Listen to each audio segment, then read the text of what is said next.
Good evening, everyone. Welcome to California Today. I'm David Zhang. Here is a look at some of today's top stories. It's getting hot across the country with the summer weather in full swing. As triple digits scorch parts of Southern California, firefighters are out battling blazes. A former lawmaker shares why the state legislature is becoming more and more divided. She says many politicians now tend to vote based on party affiliation. A bill that would make big tech pay media outlets for news content has now been put on hold. The bill's author says she will work to address concerns in time for next year. We hope everyone is staying hydrated and cool. Many parts of the globe hit over 100 degrees Fahrenheit over the weekend, breaking record temperatures with California's Death Valley reaching nearly 130 degrees. At the same time, California firefighters were busy putting out wildfires in the state. Amid the excessive heat warning in the southwestern part of the U.S., Southern California's Riverside County battled with several wildfires over the weekend. Fire officials gave an update on the Riverside County fires as of Monday. Take it to the Highland incident. That fire is currently at 105 acres and 98% containment. All evacuation orders, warnings, and road closures have been lifted. Next, we'll swing on over to the Ritchie incident. That fire is currently at 437 acres and 85% containment. There was also the large 7,950 acres Rabbit Fire, which is at 35% containment as of Monday, according to CAL FIRE. And that is due to all of the efforts by all of our firefighters. They've done an outstanding job of strengthening our control lines and mopping up. Meanwhile, multiple areas reached record-level temperatures. According to the National Weather Service, a record of 110 degrees Fahrenheit was set at Lancaster on Sunday, breaking the old record of 109 set in 1960. Sandburg also had a record-breaking 99 degrees. Even more scorching was Furnace Creek at Death Valley National Park, known as the hottest place on Earth and driest place in North America. Oh, your arms are burning, your face is burning. Death Valley's digital thermometer hit over 130 degrees at one point on Sunday, but it's not an official reading. The National Weather Service said the highest temperature recorded on Sunday was 128 degrees Fahrenheit. And that's why on Sunday afternoon, dozens of people gathered around the thermometer, just like William Cadwallader, who is a visitor from Las Vegas. He shares his ice with other people so that their phones can work in the heat and take pictures. So I bring out about 10 to 15 Ziplocs filled with ice, and I have them right by the temperature, and as people have an issue with their phone, I offer them a Ziploc with ice, just to keep so they can still take in the picture, because that's one of the hardest thing. If it's ready to go and the temperature is there and you can't take a picture, that's very disappointing. Now, the world record highest air temperature of 134 degrees Fahrenheit was recorded at Furnace Creek on July 10, 1913. David Lamb, NTD News, California. Now that the state legislature is on recess, let's hear from a former lawmaker who says 10 years ago, the legislature in California operated much differently. She says lawmakers have now become more divided, basing their votes on party affiliation. California Insider sat down with a former state senator regarding her opinions on why the legislature keeps passing laws that don't seem to work. 10 years ago, lawmakers in California would work bipartisanly to pass bills. But California's policies have seen a dramatic shift within the decade. Melissa Melendez, a former Republican state senator, sat down with California Insider CMAC Karami to talk about why the state legislature keeps passing laws that don't work. You know, I was in the legislature for 10 years, and I saw a dramatic shift from the time I started until the time I left, which was just this past November when I retired. In the beginning, you know, legislators from both parties worked together. I mean, we had our differences, no doubt about that, but we worked together. There were many times when we were, you know, co-authoring one another's bills. I certainly had Democrats on some of my bills and vice versa. And if we found an issue that we agreed on, we were able to work together. But Melendez says lawmakers are now passing bills based on political agendas and cutting the public out. Every time you think, well, they're done with the really outrageous bills, another one comes along and it gets passed and it gets through. But the average Californian, they don't care. They're not paying attention to that. And now they're boxed into a corner because now they can't quite get out of it. Because if they do, if they change how they're dealing with these issues, they have to admit that they were wrong. According to Melendez, bills are passed to fit into the ideology that politicians are pushing forward as opposed to actually solving the state's issues. We have had this conversation so many times on the floor of the Senate and also when I was in the Assembly. And we would stand up and say, here's what's going to happen. Here are the consequences if you pass this bill.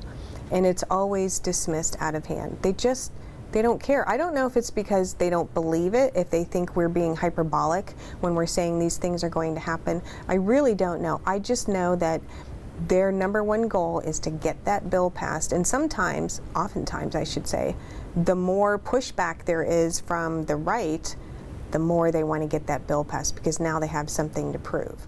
She says that California politicians see getting bills passed as a way to build their resume without any repercussions. But oftentimes, everyday residents are those who face the consequences. They will get bills passed, they will go out into their communities, they will hold a press conference, they will beat their chest and say, look how great I am, look what I did for all of California. But later on, that bill will get challenged in court, and we've seen that many, many times just in my short time there. That bill gets challenged in court, it gets tossed out, but guess what? The legislator that ran that bill, they're gone. They're not in office anymore because of term limits. So they suffer no consequences. They don't have to answer for it, and frankly, nobody really remembers their name. Melendez says that the impact of some of these laws being passed have resulted in rising crime, high living costs, education quality decline, homelessness, and ultimately people leaving. Data from the U.S. Census Bureau shows that more than 700,000 Californians relocated out of the state within the last 2 years, which ultimately led to California losing a congressional seat. I mean, that many people were fed up with California that they said, I'm out of here. I'm going to Florida or Tennessee or Kentucky or Utah or Minnesota. You would leave the beautiful weather, the beautiful topography, the oceans, the mountains, everything we have to offer in California.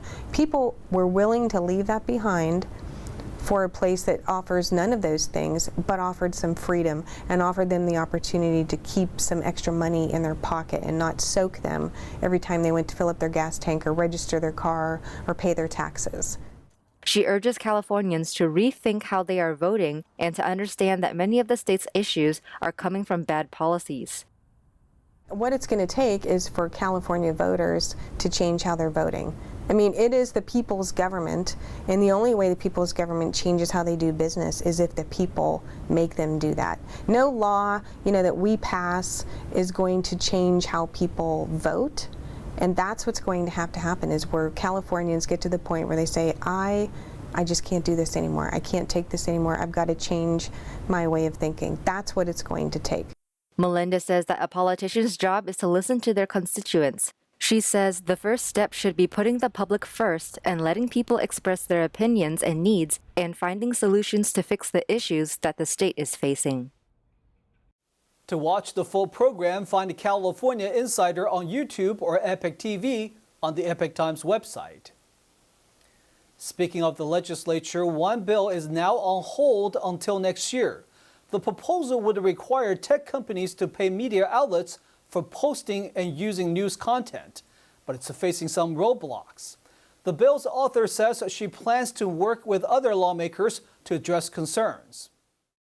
Assembly Bill 866, also known as the California Journalism Preservation Act, was introduced by Assemblymember Buffy Wicks. But after AB 886 passed the Assembly with bipartisan support in early June, Wicks announced on June 9th that it would be shelved until 2024. She says, quote, "My priority is making sure this bill does exactly and only what it intends, to support our free press and the democracy sustained by it, to make sure publications get paid what they are owed, and to hold our nation's largest and wealthiest tech companies accountable for repurposing content that's not theirs." The bill would require tech companies like Facebook and Google to pay news outlets a usage fee when they sell advertising alongside news content. AB 886 requires at least 70% of those funds be used to support journalists in California. The bill received strong support from multiple media publications, but tech companies weren't too enthusiastic about the idea. Meta, the parent company of Facebook and Instagram, threatened to pull all news content from its platforms in California if the bill becomes law. We'll now take a short break, everyone, but here's a look at what we have for you when we come right back. One nonprofit's mission is to help children fight life-threatening illnesses. Some kids got a chance to enjoy a day of sun, surf, and quality time with family. And year after year, this spiritual group has been standing up against relentless persecution. We hear why they're still doing so after 24 years. More on those stories coming up on California Today.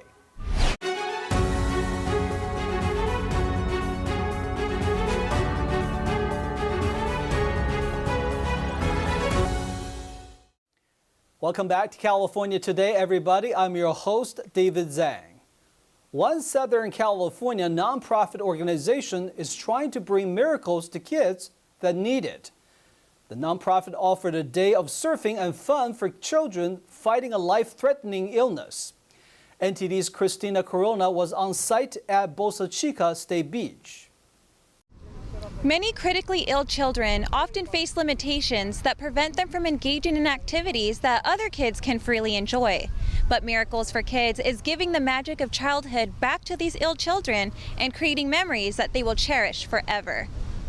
Miracles for Kids is an Irvine-based nonprofit that provides supportive services to families with critically ill children. On Friday, they hosted their 12th annual Surf and Paddle Camp, where they offer a physical and mental rest day for families with a critically ill child with the chance to enjoy a day of sun, surf, and overall quality time together. We spoke with Sapphira Robertson, a community programs manager with Miracles for Kids, who tells us about the children involved in the surf camp. This is an opportunity for the families to bond and do an activity that they normally wouldn't get to do because they're really focused on the treatment of the child on their day-to-day routine. But this nonprofit doesn't just host beach days. They are providing even more to help those families in need. We also help them financially, with the financial burden, help them pay a portion of a bill of their choice. We give out care packages every month with essential items and fun things for the families, and a wellness program with free counseling, and even a housing program to help those who are homeless, at risk of being homeless, underhoused.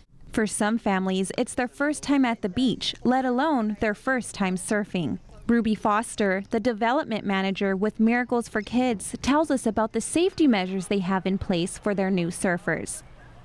This is one of our biggest volunteer opportunities that we have throughout the summer. So we have a wide variety of volunteers. I would say there's usually about 20 to 30 volunteers that come out for the day. We have ocean spotters that are literally just standing on the beach, watching the water, making sure that the kids are okay. We typically set up in between lifeguard stations so that we know that we have lifeguards available to us. We had the chance to speak with Ian Campos, a cancer survivor who shares his road to recovery with Miracles for Kids. I first got treated when I was 5 years old. That's when cancer started. I was in treatment for 3.5 years. I was in remission for 2 more years, but then unfortunately I had to do cancer again for like a year or so. And fortunately, I am now in remission and just living a happy life. And Miracle Kids has done a lot, like bring us out on this trip for surfing and stuff. Ian's mother, Miriam Nino, shared how Miracles for Kids has helped her during a difficult time. Miracles for Kids has been done so much for my family. They help us go through the situation. They help us with money to pay rent. So I'm really thankful with all the staff, volunteers, everybody. Thank you so much, Miracle for Kids. And some supportive words for other children who may be fighting a life-threatening illness. I want to tell the other kids that have cancer, don't give up, keep moving, stay strong. For other kids that are in treatment, I hope you do well. Don't be scared. and just try to laugh it out. Miracles for Kids is dedicated to providing critically ill children with an opportunity to be a kid again, allowing them to experience joy and fun regardless of the challenges they face. Christina Corona, NTD News, Bolsa Chica. Over the weekend, marches, rallies, and a candlelight vigil went on display in San Francisco. Believers of a meditation practice called attention to years of ongoing persecution and commemorated those who lost their lives in the process. I heard from event attendees and bypassers to learn more. Falun Dafa is a peaceful meditation that originated in China. Unfortunately, in 1999, the Chinese Communist government started persecuting the practice. Today, San Francisco Bay Area practitioners are holding a rally and a parade to let people know about Falun Dafa and how the persecution is still happening to this day. We sincerely hope you can take actions to stop this terrible persecution. Several hundred people paraded from San Francisco's Ferry Building to Maritime Garden to raise awareness of the ongoing persecution against Falun Gong, also known as Falun Dafa. Doria Liu, a Falun Gong practitioner living in Northern California, attended the rally before the parade to share her story about her mother in China. Today I'm here because my mom, she got detained just simply because she talking about her belief of Falun Gong at a local farmers market. The Chinese Communist police slapped her more than 20 times to force her confess. So I'm so worried about her safety. So I came here to try to bring public attention on my mom and call her immediate release. She has not been able to go back to China to see her mom. Due to the persecution, her mom cannot obtain a visa to leave China. This is not the first time my mom got persecuted. Because of her unwavering belief of Falun Gong. So I hope one day I can bring her here to give her a chance, have the freedom of her belief. According to the Falun Dafa Info Center, the total number of Falun Gong practitioners documented to have died due to persecution is over 5,000. However, the actual number of deaths from persecution could be much higher. I think it's important to really heighten the awareness of how important it is to take care of our mind, body, and soul, and to also pay attention to our surrounding environments and take a stand about things that you don't necessarily agree with that are happening. For example, as they are talking about here with harvesting of human parts, people. So I think it's critical that people open up their minds and be a little bit more aware. My family came from China originally, but the problem under the communist regime, people cannot tell the truth. And like everybody have a double personality. They're afraid to speak up the truth. So only I found out the most honest people is the Falun Gong people from China. They have the faith. Also, not influenced by their propagandas. The Western world allowed China to join WTO. From 2001, China joined WTO until 2021. China's GDP grew tenfold. What the world facing, it's really clear. The Chinese Communist regime is the biggest threat in human history to peace and humanity. Earlier this month, the U.S. Court of Appeals for the Ninth Circuit revived a case in which Falun Gong practitioners sued Cisco for allegedly helping the CCP's persecution of the practice. The ruling concluded that the plaintiff's allegations were enough to proceed with the lawsuit. I remember way back when, we found out that they were doing that, but nothing was done about it.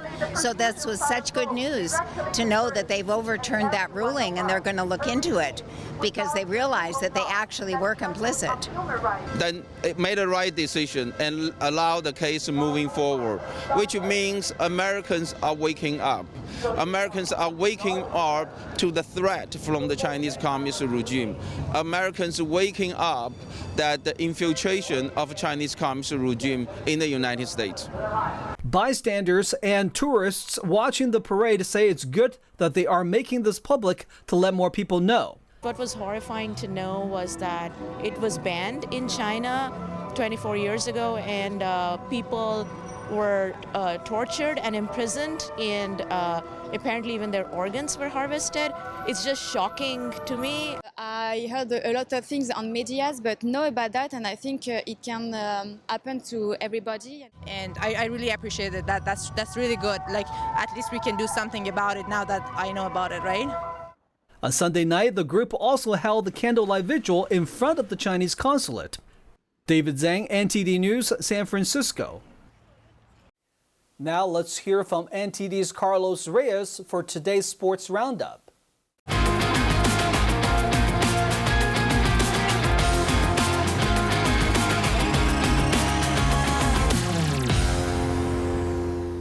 This is your California Sports Roundup. We have some exciting scores to cover today.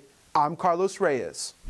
I would like to introduce to you your number 10, Inter Miami's number 10, America's number 10, the best number 10 in the world, Lionel Andres Messi. All right, everybody, not even the pouring rain could spoil Lionel Messi's Inter Miami welcome party on Sunday, July 16th in Fort Lauderdale, Florida, where the new face of Major League Soccer was introduced to a packed stadium of adoring fans. The soccer player, 7 months removed from leading Argentina to World Cup glory in Qatar, was presented to fans during a dazzling event labeled The Unveiled at Miami's home stadium. When he was finally introduced in front of his fans, the 7-time Ballon d'Oro winner walked towards midfield along a spotlight-lined catwalk, wearing a simple t-shirt and jeans, and was presented with his number 10 shirt before addressing the crowd with a few brief remarks in Spanish. A source close to Messi told Reuters that he had received a formal offer to join Saudi Arabian club Al Hilal next season that was reportedly worth around $400 million a year. Messi was also linked with a return to Barcelona, the Spanish club he helped claim 10 league titles, 4 Champions Leagues, and 3 Club World Cups. But in early June, the soccer pro announced his decision to join Inter Miami in a media interview, even though a contract had not been signed.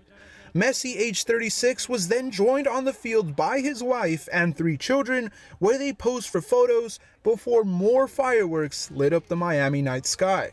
His former teammate at Barcelona, Sergio Busquets, was also unveiled as a new club signing in the same event. Messi has signed a contract that will keep him locked in with the club through 2025. The superstar will be available to make his anticipated debut on Friday in a Leagues Cup fixture against Mexico's Cruz Azul. That is it for today's sports. Thank you for watching. I'm Carlos Reyes.